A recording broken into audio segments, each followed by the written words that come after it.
إن الحمد لله نحمده ونستعينه ونستغفره ونعوذ بالله من شرور أنفسنا وسيئات أعمالنا من يهده الله فلا مضل له ومن يضلل فلا هادي له ونشهد أن لا إله إلا الله وحده لا شريك له ونشهد أن محمدا عبده ورسوله أما بعد. Allah subhanahu wa ta'alanın қалаусы менен biz сабақтарыбызға дағы bir аталыштағы сабақ қоштық. Ал ошол еланда жазылып тұрғандай ақида сабақтары. Бұл дағы біздің ошол өтілі тұрған сабақтарыбыздың бири болот. Ақида сабақтары деп аталыштағы. Ақида сабақтары деген аталыштағы. Ақида деген бұл әл-ақида деп арабчада дағы әл-ақида деп айтылат. Қырғызчада дағы ақида илими, ақида маселелери, ақида негиздери деп айтылат. Бұл ақида сабақтарында біз эмнелерди үйрөнөбүз? Эмне нерселерди үйрөнөт мусулман адам ақида илиминде? Ақида бұл биздин кээ-бирлерибизге белгилүү болгондой мусулман адамдын мусулман адамдын ишенимине байланыштуу болгон маселелер. Ишенимге байланыштуу болгон маселелерди ақида маселелери деп айтабыз. Диндин негиздери деп айтабыз. Усулу дин же болбосом масаилул ақида, ақида маселелери же диндин негиздери деп айтылат. Демек биз бул ақида сабактарыбызда мусулман адамдын ишенимине байланыштуу болгон, эмне Аллах субханаху ва таалага байланыштуу, мисалы кандай ишенимде болуу керек мусулман адам, жана ошондой эле Аллах субханаху ва тааланын периштелерине байланыштуу кандай ишенимде болуу керек, китептерине байланыштуу, жана пайгамбарларга кантип ыйман келтирүү керек, кандай ишенимде болуу керек, жана ошондой эле башка диндин негиздеринде кандай ишенимде болуу керек. Ошондо мусулман адам туура ишенимде болуш үчүн мусулман адам ушул исламдын ыймандын негиздеринде, ақида маселелеринде кандай ишенимде болгон болсо ошондо туура ишенимде болот. Бүт мына ушул нерселерди үйрөнүш үчүн биз ақида маселелерин, ақиданын диндин негиздерин үйрөнүп, ушул маселелерди айтканыбыздай биз ақида сабактарыбызда үйрөнөбүз. Бүгүнкү биринчи сабагыбызда Аллах субханаху ва тааланын бизге жалгыздыгын үйрөткөн, исламдын башаты жана ошондой эле исламдын акыры болгон, башкача айтканда бизден эң биринчи жана эң акыркы талап кылына турган Аллахтын жалгыздыгын түшүндүргөн ла илаха иллаллах келимеси жөнүндө болмокчу. Бул келименин биз бүгүнкү сабагыбызда маканатуха ва манзилатуха, бул келименин динде орду кандай, кандай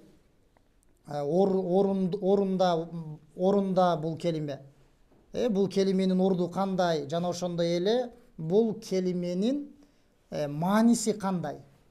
Мына ушул эки нерсеге токтолобуз. Мусулман адам ар бир жашоосунун ар бир мүнөтүндө ушул келиме менен жашайт. Эгерде ушул келимени бузуп кое турган бир нерсени жасай турган болсо, же бир ушул келимени бузуп кое турган бир туура эмес бир ишенимди ишене турган болсо, анда бул келимеси эч кандай пайда бербей калат. Бул келечектеги сабактарыбызда келет. Бул келимени эмне амалдар, эмне ишенимдер бузуп коет деген темада. Алымдар айтышат: ла илаха иллаллах калиматун камат бихал арду вас самават. Бул ла илаха иллаллах келимеси, таухид келимеси, ушул келиме менен жер, асмандар, бул дүйнө жашоосу бузулбай өз нугунда турат дешет. Ушул келиме себептүү. Ва хуликат ли аджлиха жамиул махлукат минха ал джинну вал инс. Жана ошондой эле ушул келиме үчүн, ушул ла илаха иллаллах таухид келимеси үчүн бүт аламдын баары жаратылган. Алла субханаху ва таала ушул келиме үчүн бүт аламды, ошол аламдардын ичиндеги инсандар менен жиндерди жараткан. Ушул ла илаха иллаллах келимеси үчүн Алла субханаху ва таала Az-Zariyat деген сүрөнүн 56 аятында «Ва ма халактул джинна вал инса илля лиябудун». Мен инсандар менен жиндерди өзүмө гана ибадат кылуулары үчүн жараттым дейт. Өзүмө гана, жалгыз өзүмө гана ибадат кылуулары үчүн жараттым дейт. Демек алымдар айткандай, Алла субханаху ва таала инсандар менен жиндерди ошол ла илаха иллаллах келимеси үчүн жараткан. Манисинде келет бул келименин маниси кандай? Туура маниси кандай? Ла ма'буда би хаккин иллаллах. Сыйынууга татыктуу болгон бир гана Аллах бар деген манини түшүндүрөт. Ушул кыскача болгон келиме. Демек бул аятта Алла субханаху ва таала бул аламды эмне үчүн жараткандыгын баяндап атат. Жалгыз өзүнө гана ибадат кылуулары үчүн жараттым деп атат. Мен инсандар менен жиндерди. Жана ошондой эле алымдар айтат: Мин аджли хадихил калима арсалаллаху русулаху. Алла субханаху ва таала ушул таухид келимеси үчүн, ушул таухид келимеси менен өзүнүн пайгамбарларын жиберген. Ушул келимеге чакырыш үчүн, ушул келимени элдерге жеткирүү үчүн. Ва анзала кутубаху. Жана ошондой эле Алла субханаху ва таала ушул келимени түшүндүрүш үчүн, ушул келиме себептүү өзүнүн китептерин түшүргөн. Жана ошондой эле ва шара'a шара'i'аху. Жана Алла субханаху ва таала ушул келиме үчүн өзүнүн дининдеги шарияттарды буйруган. Дининде эмне нерселерди шарият кылган болсо, ушул келиме үчүн шарият кылган Алла субханаху ва таала. Анбия сүрөсүнүн 25 аятында Алла субханаху ва таала: "Ама арсална мин каблика мир расул". Сенден алдын о Мухаммад биз кандай пайгамбар жиберген болсок, кайсыл пайгамбарды жиберген болсок, биз ага эмне деп вахий кылдык деп атат. Мен өзүм гана ибадатка татыктуумун, менин өзүмө гана сыйын кыла деп вахий кылдык деп атат. Мына ушул нерсеге буйругун деп, мына ушул нерсеге чакыргын деп биз ар бир пайгамбарды жибердик деп атат. Демек айтканыбыздай Алла субханаху ва таала өзүнүн пайгамбарларын мына ушул келиме үчүн, мына ушул келиме менен жиберди. Жана ошондой эле урматтуу мусулмандар тууган, бул таухид келимеси, бул ыйман келимеси, бул пенделердин мойнундагы Алла субханаху ва таалянын акысы. Вахия хаккуллахи алал ибад.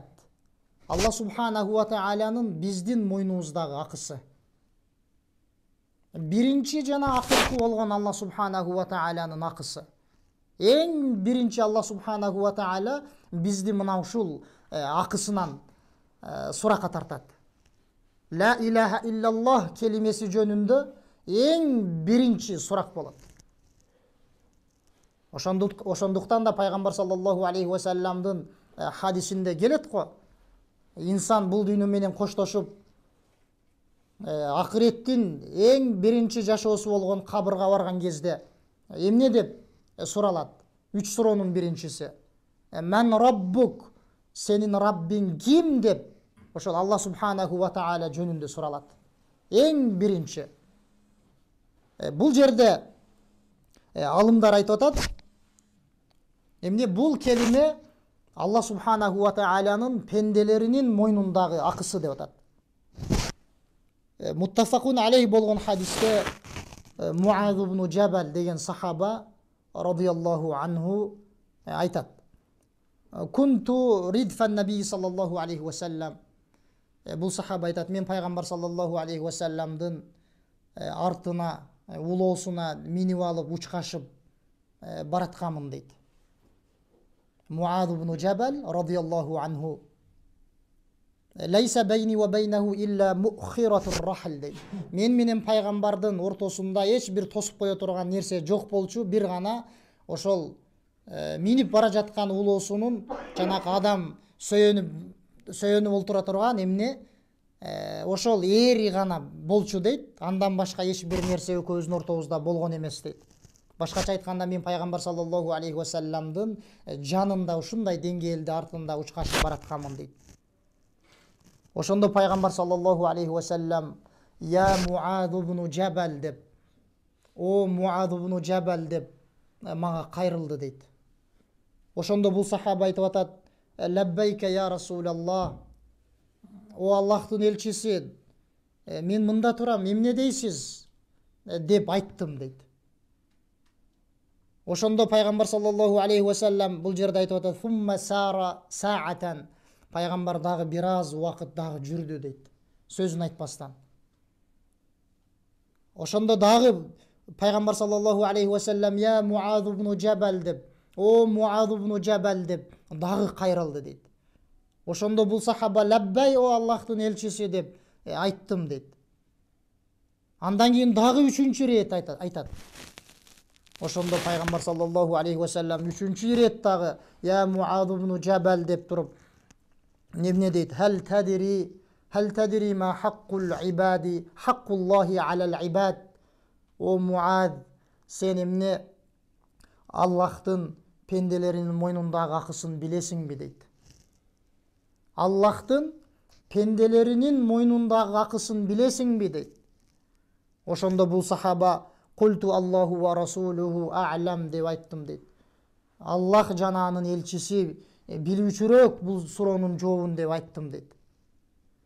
Ошондо пайгамбар саллаллаху алейхи ва саллам фа инна хаккаллахи алал ибад ан я'будуху ва ла юшрику бихи шай'ан. Аллахтын пенделеринин мойнундагы акысы ал заттын өзүнө гана сыйынуулары жана ал затка эч бир нерсени шерик кошпоолору деди. Мына ушул пенделердин мойнундагы Алла субханаху ва таалянын акысы деди. Ошондуктан да биз азыркы алымдардын сөзүн айттык. Бул ла илаха иллаллах таухид келимеси бул биздин мойнубуздагы Алла субханаху ва таалянын акысы деп. Жана ошондой эле айттык, мусулман адам эң биринчи мына ушул келимеден суралат деп.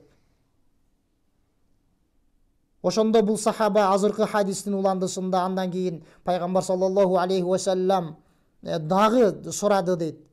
Ва хал тадри ма хаккул ибади алаллах. О Муаз, сен эми пенделердин акысын билесиңби Аллах субханаху ва таалянын мойнундагы деп сурады дейт. Ошондо дагы мен билбеймин. Алла субханаху ва таала жана анын элчиси билүүчүрөөк деп жооп бердим дейт. Ошондо пайгамбар саллаллаху алейхи ва саллам Аллахтын мойнундагы акысы пенделерине убадалаган.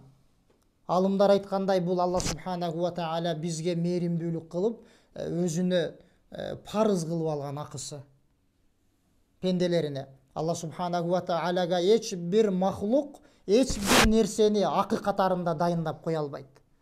Анткени Алла субханаху ва таала ар бир махлуктун Раббиси. Эч кимге Алла субханаху ва таала ясал, Алла субханаху ва таала сурака тартат, вала юсал, суралбайт. Бул жерде алымдар айткандай, Алла субханаху ва таала өзү бизге мээримдүүлүгү менен, өзүнүн ырайымы менен, өзүнүн мойнундагы акысы деп бул нерсени баяндады. Эми ошондо пайгамбар саллаллаху алейхи ва саллам пенделердин Аллахтын мойнундагы акысы алла юаззибахум деди.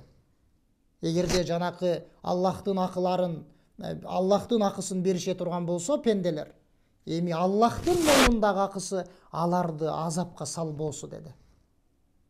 Башкача айтканда, Алла субханаху ва таала Аллахтын, ал заттын өзүнө гана сыйынып барган адамды азаптабайт деп атат.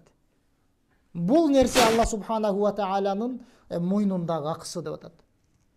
Ошондуктан урматтуу мусулман бир тууган, бул ла илаха иллаллах ыйман келимеси, бул биздин мойнубуздагы Алла субханаху ва тааланын эң биринчи акысы.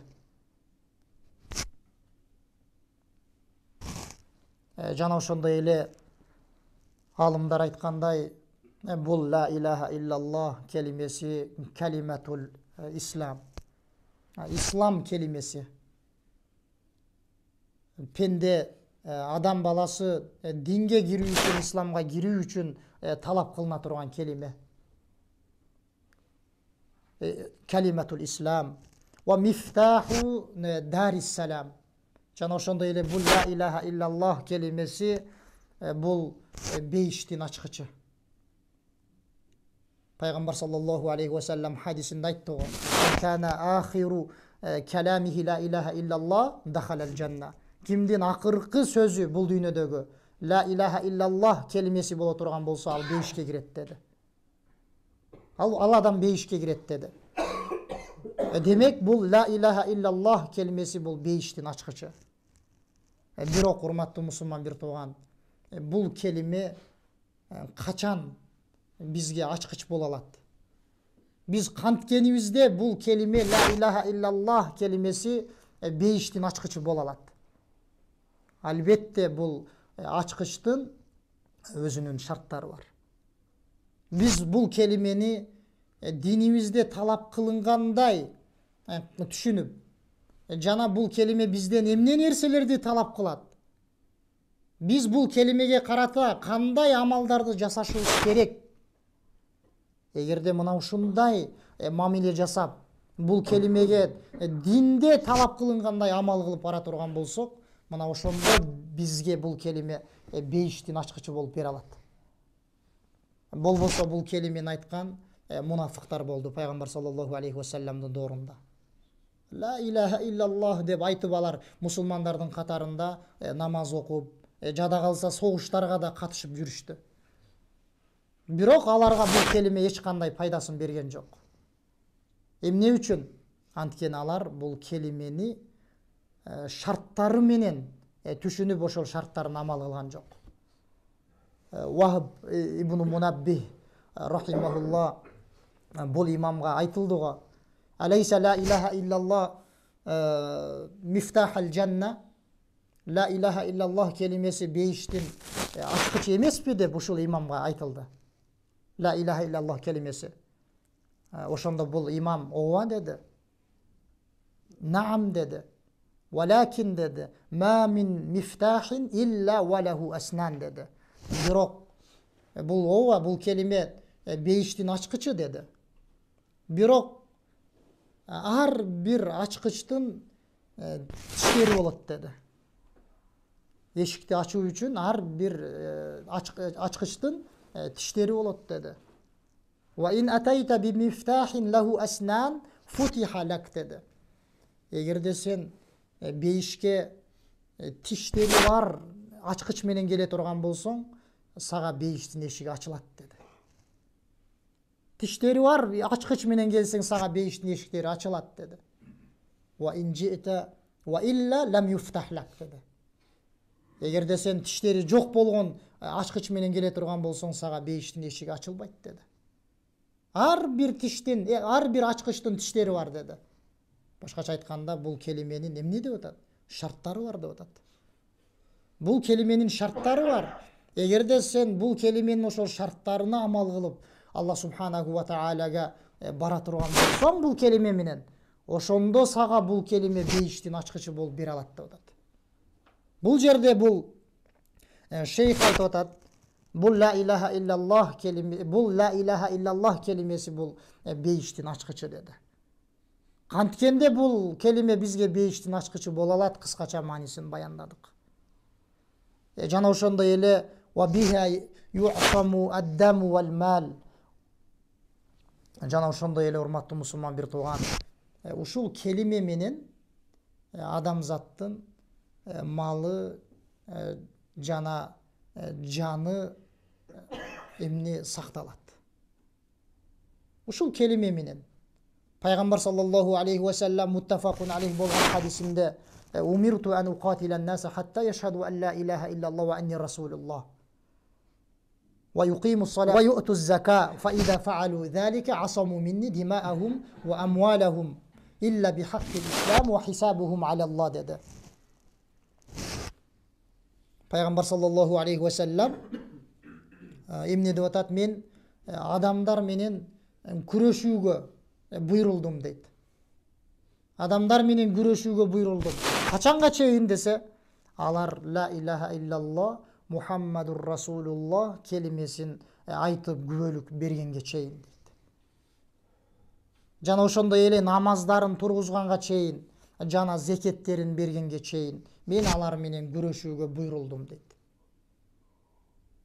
Демек, бул жерде бул шейх айтып атат, эмне деп атат? Ушул келиме менен адамдын, эмне мусулман адамдын каны, жана мал дүйнөсү, жана анын эмне башка хадистерде келгендей абройлору сакталат. Ла илаха иллаллах деген адамдын эмне анын малы арам, анын жаны, канын төгүү арам болуп эсептелет. Дагы алымдар айтат, бул ла илаха иллаллах келимеси бул диндин негизи дейт. Диндин негизи болуп эсептелет. Жанагы айтканыбыздай, бул ла илаха иллаллах келимесисиз бул дин элестетилбейт.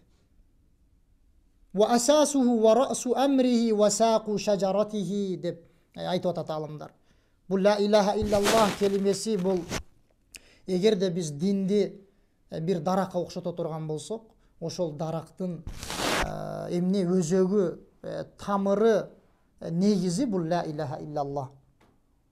Жана ошондой эле биз бул динди бир курулушка, бир үйгө окшото турган болсок, ошол үйдүн пайдубалы бул ла илаха иллаллах. Пайгамбар саллаллаху алейхи ва саллям бул баарыбызга белгилүү болгон хадис. Буниял исламу аля хамс dedi. İslam dini 5 negizге kurulgan деп. 5 negizden 5 türküktün üstüne kurulgan деп. Ошол 5 türküktün en birincisi bul la ilahe illallah kelimesi. Alımlar aytkanday bul kelime erten kıyamat günü musulman adam bir kadam жылбай туруп сурала турган kelime. Kıyamat günü. Kantip суралат пенде Allah subhanahu wa ta'ala'nın aldığında kıyamat günü. Hiç bir kadam koyboy turup. Mâzâ kuntum ta'budun dep pendelerge aytılat. Siler kimge kayсыл Kudayga sıyınıp attыңар ele? Kayсыл Kudayga sıyıngan elenger dep uşul суроо berilet. Kayсыл Kudayga sıyındыңар ele? Siler Rabbi dep kimdi Kuday dep tuttуңар ele dep mına uşul nerse en birinci erten kıyamat günü soralat. Pendeler en birinci bul jerde aytılıp atkanday bir kadam koyboy turup, hiç bir kadam taştay albay, taştay albayt uşul nerseden суралып ушул нерсеге жооп бермейинче. Мада кунтум та'будун, силер эмнеге сыйынат элеңер, кимге сыйынып өттүңөр деп мына ушул нерсе суралат. Мына ушул нерседен суралат пенделер. Жана ошондой эле ва мада ажабтумул мурсалин деп айтылат. Силер пайгамбарларга жооп бердиңерби? Пайгамбарларга кантип жооп бердиңер деп суралат. Башкача айтканда пайгамбарларга ээрчидиңерби? Пайгамбарга ээрчидиңби пайгамбарыңа деп суралат. Кантип жооп бердиң деп суралат. Жана ошондой эле азыркы келиме жөнүндө мада кунтум та'будун, эмне нерсеге сыйындыңар эле, кайсыл кудайды кудай деп туттуңар эле деп мына ушул нерсе эң биринчи суралат. Айтканыбыздай бир кадам койбой туруп мына ушул нерседен суралат. Ошондо эмнеге сыйындыңар эле дегенде бул суроонун жообун кантип бере алат мусулман пенде? Эгерде ла илаха иллаллах келимесине амал кылып өткөн болсо. Мына ошондо ошол жерде мен жалгыз Аллах субханаху ва тааланын өзүнө гана сыйынып өткөнмүн деп ушул суроого жооп бере алат. Көрдүңүзбү урматтуу мусулман бир тууган? Бул ла илаха иллаллах келимесинин диндеги орду мына ушунчалык. Бул бизден эң биринчи жана эң акыркы талап кылына турган келиме. Бул келимесиз мусулман адам мусулман болуп турбайт. Эгерде бул келимени айтканыбыздай бузуп кое турган нерселерди жасай турган болсо, анда бул келиме эч кандай пайдасын бербейт. Анын исламын бузуп салат, эгерде ла илаха иллаллахту бузуп кое турган нерселерди жасап ала турган болсо. Же айтканыбыздай ла илаха иллаллах келимесин бузуп кое турган кандайдыр бир ишенимдерди ишенип ала турган болсо. Демек, урматтуу мусулман бир тууган, бул ла илаха иллаллах келимесинин динибиздеги орду кыскача мына ушундай. Эми бул ла илаха иллаллах келимесинин маанисине токтоло турган болсок, уламалар, алымдар, илимелер айткандай, ла илаха иллаллах келимесинин мааниси бул ла ма'буда бихаққин иллаллах. Ла ма'буда бихаққин иллаллах. Ла ма'буда бихаққин.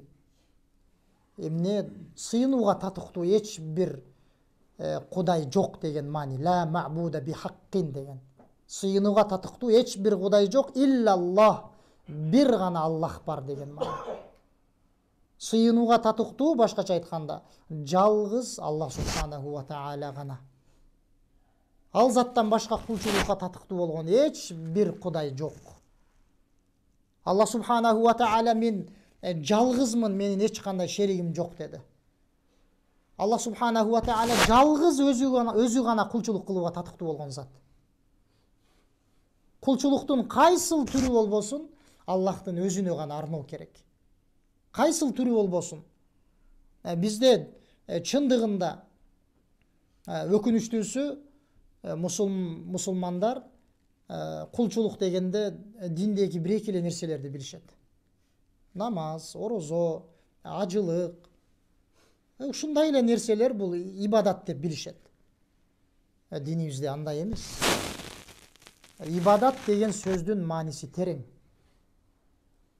Алымдар айткандай, ал-ибада деген сөздүн мааниси бул куллу ма юхиббухуллаху كل ما يحبه الله من الأقوال والأفعال الظاهرة والباطنة.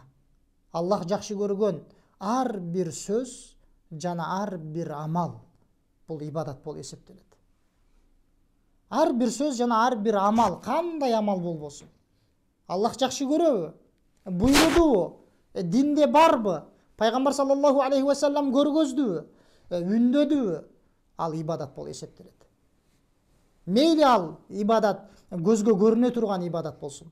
Намаз сыяктуу, орозо сыяктуу, же болбосо зекет сыяктуу, жана башка көзгө көрүнө турган ибадаттар. Же болбосо көзгө көрүнбөй турган ибадат болсун. Жүрөк менен боло турган ибадаттар. Ишеним, ыйман, жүрөктөгү ишеним, жүрөктөгү кандай амал болбосун жүрөк менен боло турган. Булардын бардыгы ибадат болуп эсептелет. Коркуу болсун, үмүт кылуу болсун, тобокел кылуу болсун, кандай ибадат болбосун, ал тил менен болсун, жүрөк менен болсун, эмне ал ибадат болуп эсептелет. Ошол ибадаттардын бардыгы Алла субханаху ва тааланын өзүнө гана арналуу керек.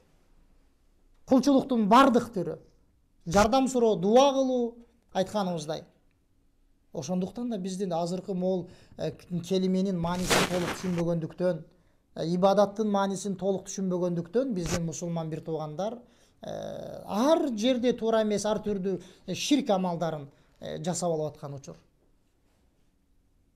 Өтө көп эгерде биз ошол ширк амалдардын түрлөрүнө токтоло турган болсок, ар бир жашоосунда, ар күнүндө ошондой ширктерге түшүп калган мусулмандар бар. Демек, урматтуу мусулман бир тууган, бул ла илаха иллаллах келимесинин мааниси ушул. Сыйынууга татыктуу бир гана Алла субханаху ва таала, өзү гана. Ал менен кошо, ал менен бирге эч бир кудай жок. Сыйынууга татыктуу болгон. Мына ушул мааниси. Алла субханаху ва таала Куранда ушул ла илаха иллаллах келимесин баяндаган бир нече аяттарды эскерген. Алла субханаху ва таала өзү жалгыз экендигин баяндаган. Өзү гана кулчулуктарга татыктуу зат экендигин баяндаган. Бир нече аяттарда. Жада калса алымдар айткандай, ал мында турсун, Курандын бардыгы ошол Алла субханаху ва тааланын жалгыздыгын түшүндүрөт. Курандын башынан аягына чейин. Бул жерде Алла субханаху ва таала Алу Имран сүрөсүнүн 18-аятында Шахидаллах аннаху ла илаха иллаху вал малаикату ва улул илми каиман бил кист ла илаха илля хувал азизул хаким. Аллах өзүнүн жалгыз зат экендигине өзү күбөлүк өтүп атат. Өзү күбөлүк өтүп атат. Шахидаллах, Аллах күбөлүк берди. Аннаху ла илаха иллаху, өзү гана ибадатка татыктуу зат экенине. Өзү күбөлүк өтүп атат Алла субханаху ва таала. Жана вал малаика, периштелер күбөлүк өтүп атат. Периштелерди да Алла субханаху ва таала күбөлүк өткөрүп атат. Өзүнүн жалгыздыгын Алла субханаху ва таала.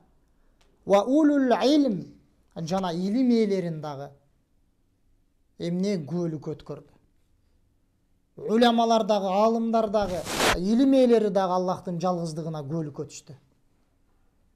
Бул жерден ала турган пайдабыз алымдардын орду. Динибизде ушунчалык. Алла субханаху ва таала өзү менен бирге аларды күбөлүк өткөрдү. Периштелерин күбө катарында өткөрдү. Жана илим ээлерин. Каиман бил кист. Аллах, анын периштелери, илим ээлери дагы эмнеге күбөлүк өтүштү? Аллахтын адилеттүү зат экендигине.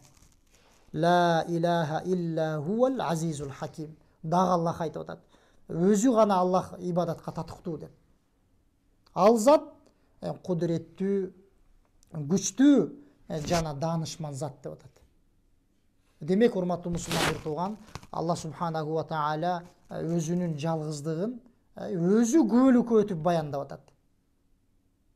Жана ошондой эле Амбия сүрөсүнүн 25-аятында айтып атат. Ва ма арсална мин каблика мин расулин илля нухи илейхи аннаху ла илаха илля ана фа'будун. О Мухаммад, биз сенден мурун жиберген ар бир пайгамбарга менден башка сыйынууга татыктуу зат жок, менин өзүмө гана сыйынгыла деп айта турган пайгамбарларды жибердик деп атат. Пайгамбарлар дагы мына ушул келимеге чакырышкан. Пайгамбарларды биз эмне деп атат Алла субханаху ва таала? Биз сенден мурун о Мухаммад кандай пайгамбар жибербейли, биз ага вахий кылдык деп атат. Биз ага вахий кылдык эмне деп? Менден башка сыйынууга татыктуу зат жок, менин өзүмө гана сыйынгыла деп айта турган пайгамбарды жибердик деп атат. Дагы Аллах таала айтып атат Нахл сүрөсүндө. وَلَقَدْ بَعَثْنَا فِي كُلِّ أُمَّةٍ رَسُولًا أَنِ اعْبُدُوا اللَّهَ وَاجْتَنِبُوا الطَّاغُوتَ. Дагы Аллах Таала айтып атат, biz ар бир коомго, ар бир үммөткө biz пайгамбар жибердик дейт. Эмне деп айтыш үчүн? Эмне нерсеге чакырыш үчүн? Ани абудуллах, Аллахтын өзүнө гана сыйынгыла деп айта турган. Жалгыз Аллахтын өзүнө гана сыйынгыла деп айта турган. Жана тагуттардан узак болгула, тагуттардан алыс болгула деп айта турган пайгамбарларды biz ар бир үммөткө жибергенбиз деп атат. Көрдүңүзбү, урматтуу мусулман бир тууган? Демек, бул аятта Аллах субханаху ва таала өзүнүн жалгыздыгын баяндап атат. Өзүнүн жалгыздыгына чакыра турган пайгамбарларды жибердим деп айтып атат. Дагы Аллах Таала айтып атат: "Вас'ал ман арсална мин qablika мин русулина". О Мухаммад, сенден мурун жиберген пайгамбарларыбыздан сурачы дейт. Сурачы ошолордон дейт. Ажална мин дунир рахмани алихатан ю'бадун. Biz Рахмандан башка сыйынууга, сыйыныш үчүн дагы башка biz жалгыз Кудайдан башка кудайларга уруксат берген экенбизби дейт. Biz уруксат бердик бекен дейт. Сурачы сенден мурунку пайгамбарлардан дейт. Мунун жообу белгилүү. Аллах субханаху ва таала баяндап атат. Эч кандай андай болгон эмес. Аллах субханаху ва таала жалган кудайларга эч кандай уруксатын берген эмес. Дагы Аллах Таала айтып атат: "Залика би анналлаха хувал хак". Аллах акыйкат деп атат Аллах Таала. Анткени Аллах акыйкат деп атат. Сыйынууга татыктуу болгон эмне Аллах өзү гана деп атат, башкача айтканда Аллах Таала. Ва анна ма яд'уна мин дунихи хувал батил. Аллахтан башка мушриктер сыйынып жаткан жалган кудайлар, алар жалган деп атат. Ва анналлаха хувал алийюл кабир. Аллах Таала өзү бийик жана эң улук зат экендигин айтып атат. Демек, урматтуу мусулман бир тууган, бул ла илаха иллаллах келимесин Аллах субханаху ва таала Куранда бир нече аяттарда өзүнүн жалгыздыгын Аллах Таала баяндап койгон. Ла илаха иллаллах, сыйынууга татыктуу зат бир гана Аллах субханаху ва таала өзү. Андан башка эч бир сыйынууга татыктуу Кудай жок экендигин Аллах Таала бир нече аяттарда баяндап койгон. Дагы Аллах Таала айтып атат: "Маттахадаллаху мин валад" деп атат. Аллах өзүнө эч кандай баланы алган эмес. Башкача айтканда, Аллах Таала өзүнө эч кимди өзүнө бала кылып алган эмес. Аллахтын баласы жок. Туурабы? Аллах Тааланын уулу бар, баласы бар. Аллах үч кудайдын үчүнчүсү деген нерсе жок. Кийинки аяттарда келет, Аллах субханаху ва таала андай ишенимде болгон адамдарды капырлар деп айткан. Аллах айтып атат: "Маттахадаллаху мин валад".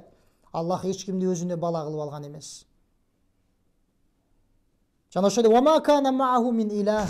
Жана ошондой Аллах менен бирге дагы эч бир кудай жок. Идан ла захаба куллу илахин бима халак деди. Эгер Аллах менен дагы башка бир кудай болгондо деп атат Аллах Таала. Дагы Аллахтын шериги болуп дагы башка бир кудай болгондо, анда ар бир кудай өзү жараткан нерселер менен кетип калмак деп атат. Өз-өзүнчө кетмек деп атат, эгерде Аллах Тааланын дагы шериги болгондо деп атат. Вала ала ба'духум ала ба'д дейт. Эгер Аллахтын дагы шериги болуп дагы башка бир кудай болгондо, ошол кудайлар бири экинчисине үстөмдүк кылып, бири экинчисин басып алмак деп атат. Андай нерсе жок деп атат. Аллах эмне деп атат? Маттахадаллаху мин валад. Аллахтын баласы жок. Аллах өзүнө эч кимди бала кылып алган жок. Ва ма кана мааху мин илах. Аллахтын шериги дагы жок. Эгер болгондо эмне деп атат? Идан ла захаба куллу илахин бима халак.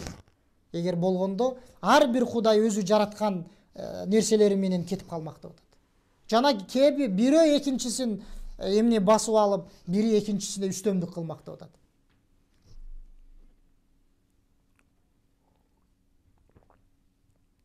Дагы Аллах Таала айтат: Амиттахаду алихатан минал арди хум юнширун.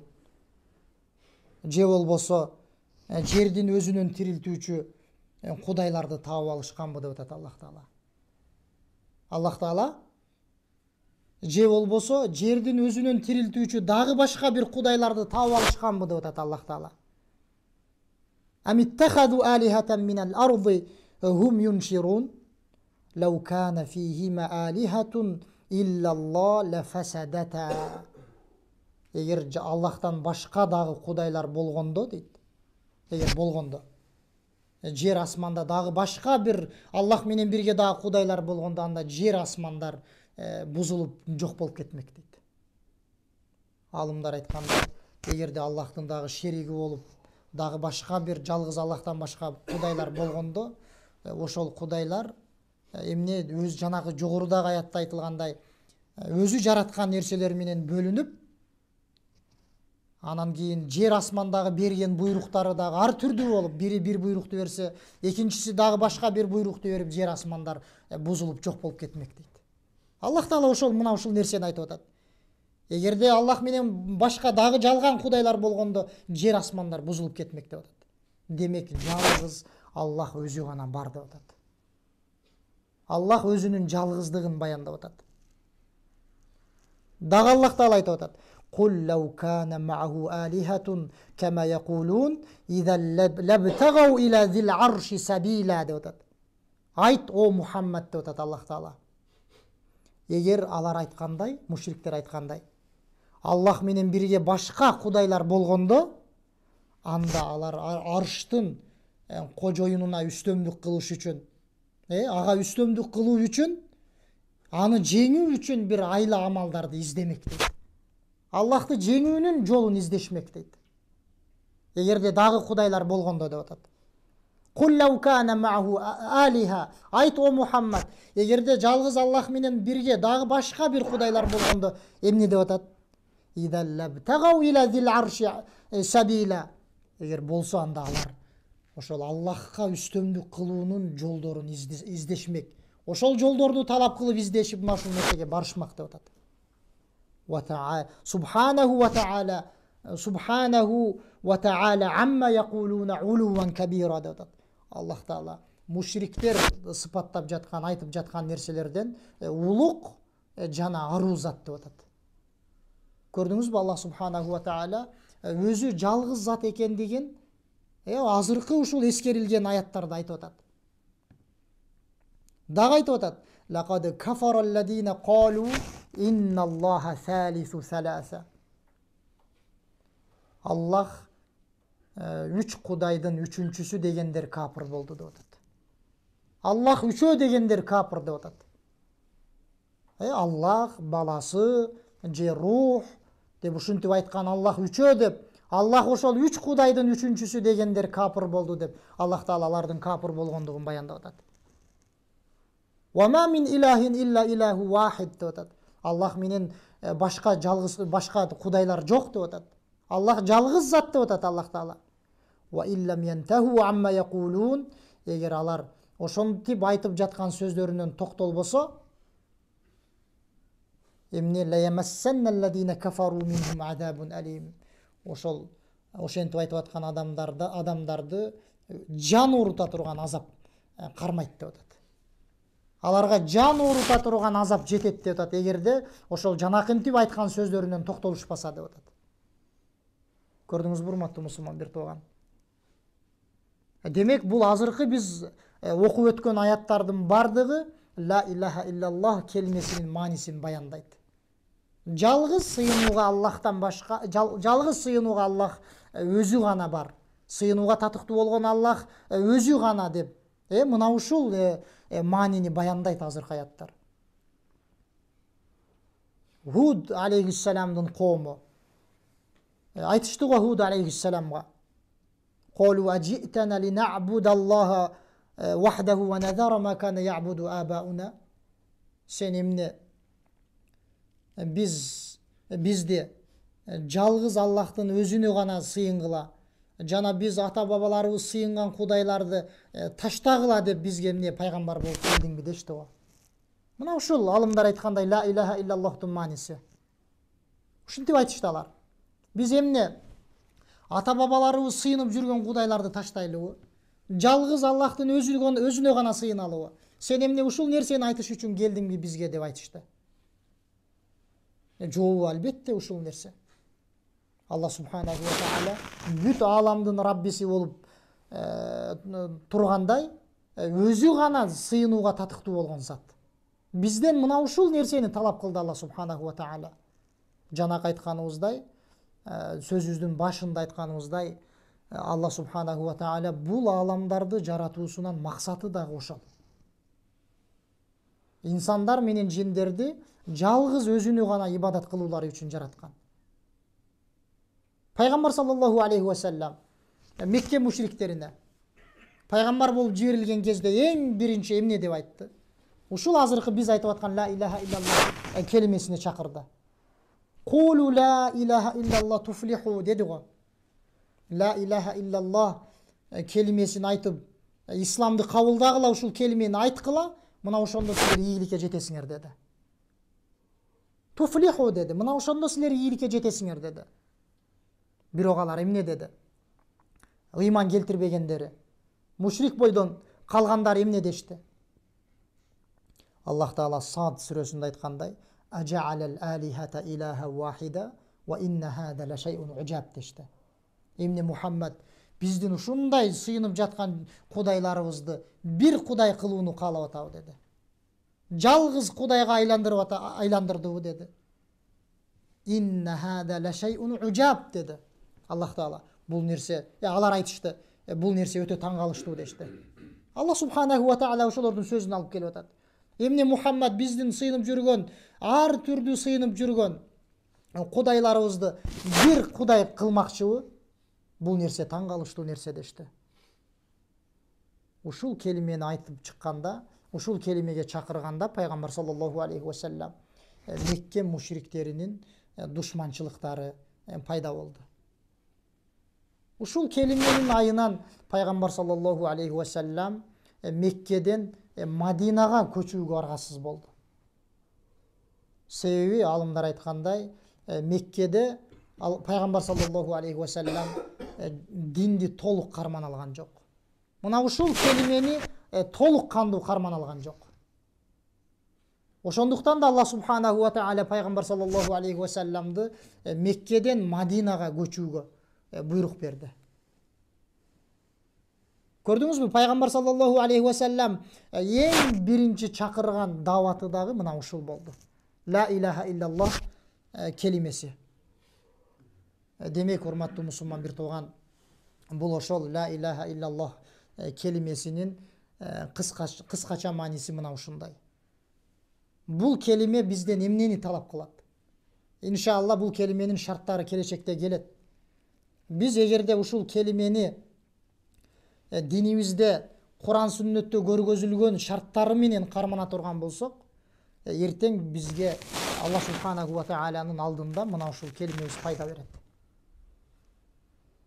Эгерде биз бул келимени элдер айтып жүргөндөй эле маанисин түшүнбөстөн, же болбосо шарттарына көңүл бөлбөстөн, бул келиме бейиштин ачкычы деп жүрө турган болсок, жок, урматтуу мусулман бир тууган. Андай болсо, ушинтип жүрө турган болсок, бул келиме эч кандай бизге пайдасын бербейт. Жанакы Вахб ибн Мунаббих рахимахулла айткандай, бул келиме бейиштин ачкычы боло алат, эгерде биз бул келименин шарттары менен барган болсок. Айтканыбызда, эгерде сен тиштери бар ачкыч менен ача турган болсоң, ошондо сага эшик ачылат деп атат. Биз дагы бул келименин шарттары менен Аллах субханаху ва тааланын алдына бара турган болсок, ошондо бизге эртең бул келимебизге бизге бейиштин эшиги ачылат.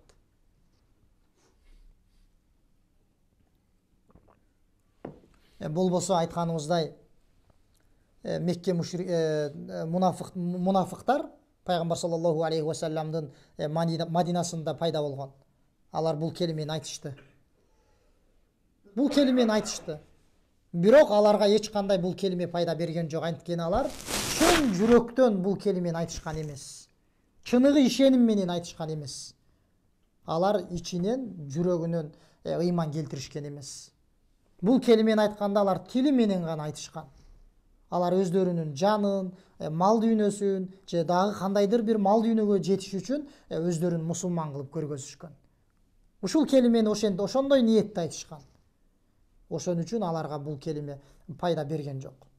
Алла субханаху ва тааля айткандай, алар тозоктун эң астыңкы катмарында болот.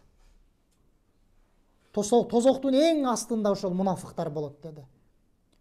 Капырлардан дагы астыңкы катмарында болот деди. Эмне үчүн? Анткени айтканыбыздай, алар бул келимени шарттары менен аткарышкан жок алар. Пайгамбар саллаллаху алейхи ва салламдын жанакы Мекке мушриктери ушул келимеге дават кылганда дагы алар эмне үчүн бул келимеге жооп беришкен жок? Жооп бербегендери. Анткени алар айтышты жанакы аятта айтылгандай. Биз эмне ата бабаларыбыз сыйынып келген тоо таштарды, ушул сыяктуу кудайларды ташташыбыз керекпи? Деп айтышты алар. Алымдар айткандай, алар билишти. Ла илаха иллаллах келимеси бул эгерде бул келимени айткан болсо, бул келиме алардан эмне нерселерди талап кылынат экендигин билишти алар. Ошон үчүн алар айтышкан жок муну. Бул келимени айткан адам жалган кудайларды таштоо керек. Эч бир ибадаттын түрүн Аллахтан башкага арнабоо керек. Ошон үчүн алар бул ла илаха иллаллах келимесин айтуудан баш тартышты. Ошондуктан урматтуу мусулман бир туугандар, биз бул ла илаха иллаллах келимесине ушунчалык деңгээлде көңүл бөлүшүбүз керек. Алымдар айткандай, биз жашообуз үчүн, ар күнү жашообузду өткөрүш үчүн биз ырыскыбызга, жүрүм турумубузга же жей турган нерсебизге кандай көңүл бөлөбүз? Балким алымдар айткандай, мындан да катуу көңүл бөлүшүбүз керек ушул келимеге. Анткени бул келиме, урматтуу мусулман бир туугандар, бизди түбөлүктүү бейишке алып барат. Түбөлүктүү бейишке алып барат. Ал эми адам эгерде ачка болуп, өзүнүн өмүрүнө, өзүнүн ден соолугуна көңүл бөлбөй калган болсо, ал мүмкүн, алымдар айткандай, бул дүйнөдөн эмне ажыратат. Бирок ла илаха иллаллах келимесин көңүл бөлбөй, мунун шарттарына көңүл бөлбөй, ла илаха иллаллахту бузуп кое турган амалдарды жасап алган болсо, Кудай сактасын, ал адам түбөлүктүү тозокко кетип калуу коркунучу бар. Анткени ал мен мусулманмын деп ойлоп жүрө бериши мүмкүн. Мен ла илаха иллаллах деп намаз окуп жүрө бериши мүмкүн. Бирок динден чыгара турган амалдарды жасап жүрүшү мүмкүн. Эми бул адамга ла илаха иллаллах, урматтуу мусулман бир тууган, пайдасын бере албайт. Пайдасын бере албайт, анткени анын акысын берген жок. Демек, динибиздеги ла илаха иллаллах келимесинин орду мына ушунчалык. Мунун мааниси айтканыбыздай, Аллахты жалгыздоо, жалгыз Аллахты, жалгыз бирөө гана деп ишенүү, жана ошол ишенимге жараша амал кылуу. Жалган кудайлардын баарын таштоо. Алла субханаху ва тааля Куранда айткандай: "Фама юъмин билла, фама якфур бит-тагут, ва юъмин билла факад истамсака бил-урватил вусқа лам фисама лаха." Ким тагутка капыр болуп, жалган кудайларга капыр болуп, аларды четке кагып, жана жалгыз Аллахтын өзүнө гана ыйман келтире турган болсо, ва юъмин билла факад истамсака бил-урватил вусқа лам фисама лаха. Үзүлүп кетпей турган бекем диндин туткасын карманды деди. Башкача айтканда, алымдар айткандай, ла илаха иллаллах келимесин бекем карманган болуп эсептелет. Эки шарт менен. Эмне? Тагутка капыр болуу керек. Башкача айтканда, жалган кудайларды четке кагуу керек. Капыр болуу керек деген ишенбөө керек деген сөз. Капыр болуу керек деген ишенбей, аны четке кагуу керек. Тагут бул Аллахтан башка жалган кудайлар. Ал таш болсун, тоо таш болсун, эмне болбосун. Ал тагут жалган кудайлар. Ошол жалган кудайларга ишенбей, жана жалгыз Аллахтын өзүнө гана ишене турган болсо эмне деп атат? Ал адам диндин бекем туткасын карманды деп атат. Үзүлбөй турган. Ал ошол айтканыбыздай таухид келимеси. Allah subhanahu wa ta'ala barımızga jardam bersin. Wallahu alam. Ve sallallahu ve sellem ala nebiyyina Muhammed ve ala alihi ve sahbihi ecma'in.